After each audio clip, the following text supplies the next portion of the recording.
if you're wanting to work on squat position, so improving depth, one of my favorite go-tos is a supported squat. So all you need is a chair or a couch, something that's not going to slide away from you when you get out in the position I'm about to show you. But ultimately, what what you can do, you want the surface to be a little bit deeper than 90 degrees. So your hip crease is slightly, it's either even with or slightly below the top of your thigh. So what you can do, you can just wind up the knees and the hips a little bit by sliding your feet back so your knees are more over your shoelaces or even beyond your toes a little bit. You can spend a little bit of time here. You can use it as a passive stretch, just winding up the knee. If you want to make it a little bit more involved, you can actively press your feet into the floor so you're not moving. You're just trying to create a tension change in the quads, trying to keep that trunk lean forward, pressing the feet down into the floor, hold for 3 to 5 seconds, and then release. And press and release. And so some of that is helping the quad, the knee joint itself, accommodate that more extreme position.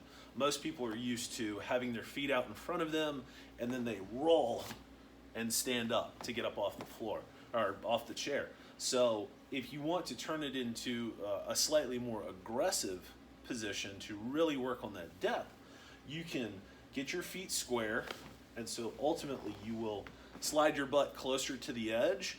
If it's comfortable, slide your butt off the edge, or even to the point where like just the very, you call it the tip of my butt, is on the edge of the couch. So if the couch were to suddenly disappear, I would tumble backwards. So I'm trying to accommodate a deeper hip position.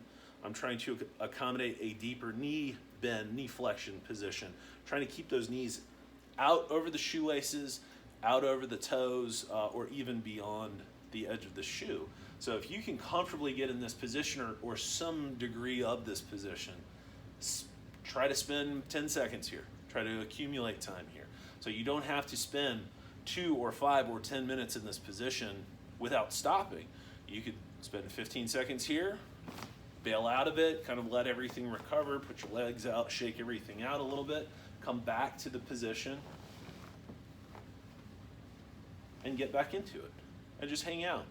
But what you should see in time is that as you spend more time, more cumulative time in this position, it starts to get a little bit easier to just hang out here.